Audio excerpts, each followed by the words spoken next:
ભક્તો સાવધાન થઈ જાઓ, કારણ કે 17 ફેબ્રુઆરીના રોજ વર્ષનું પહેલું અને સૌથી મોટું સૂર્યગ્રહણ થવા જઈ રહ્યું છે.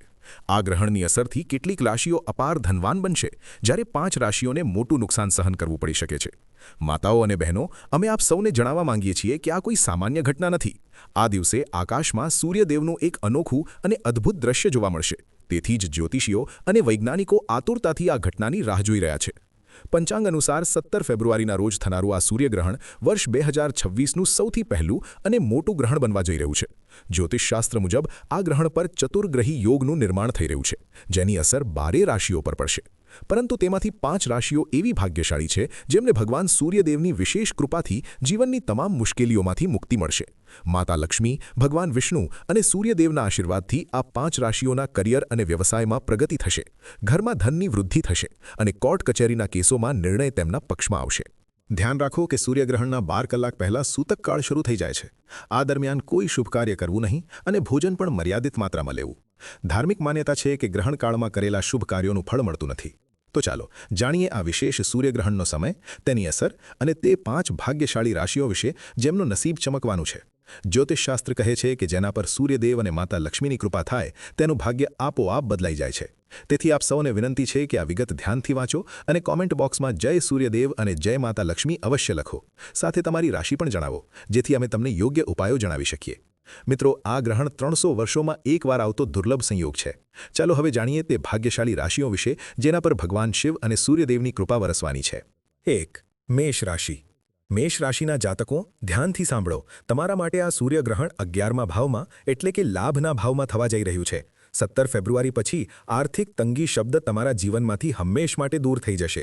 જો તમારું કોઈ સરકારી કામ વર્ષોથી અટકેલું હોય તો ગ્રહણ પૂરું થતાં જ તમને ખુશખબરી મળશે. આવકના નવા સ્ત્રોત ખુલશે અને વેપારીઓને મોટા ઓર્ડર મળી શકે છે. બસ એક સાવધાની રાખજો, ગ્રહણ દરમિયાન કાળા કપડાં પહેરવા નહીં, નહીંતર બનતું કામ બગડી શકે છે. 2. વૃષભ રાશિ. વૃષભ રાશિવાળાઓ માટે આ ગ્રહણ કર્મભાવમાં એટલે કે દશમ ભાવમાં હલચલ મચાવશે. તમારા કરિયરમાં કલ્પના બહારનો ઉછાળો આવશે. નોકરીમાં પ્રમોશનનો લેટર તૈયાર છે અને જો તમે બેરોજગાર હો તો કામ સામે ચાલીને તમારી પાસે આવશે.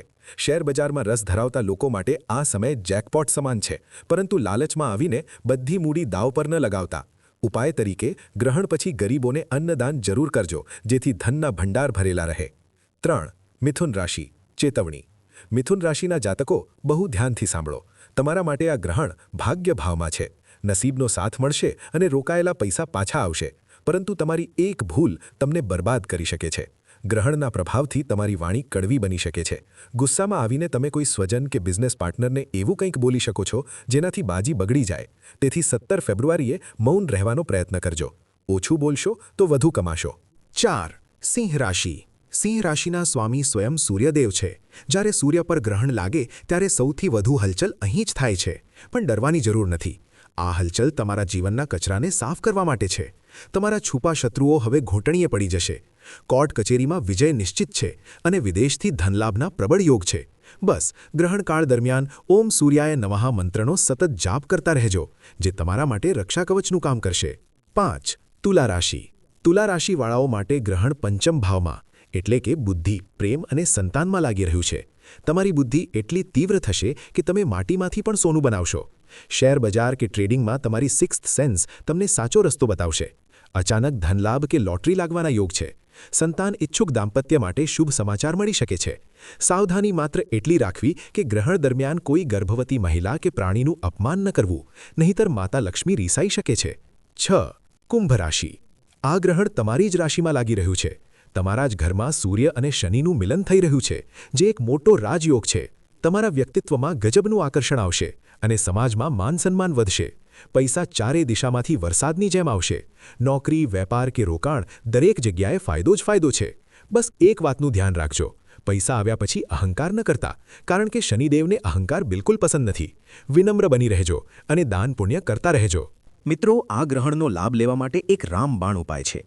ગ્રહણ પૂરું થયા પછી સ્નાન કરી તાજા કપડાં પહેરો. એક તાંબાના લોટામાં જળ, થોડું ગંગાજળ, લાલ ચંદન, લાલ ફૂલ અને થોડા ઘઉંના દાણા નાખી સૂર્યદેવને અર્ધ્ય આપો. અર્ધ્ય આપતી વખતે જળની ધાર પર નજર રાખી તમારી મનોકામના બોલો. શાસ્ત્રો મુજબ આ સીધું પરમાત્મા સુધી પહોંચે છે.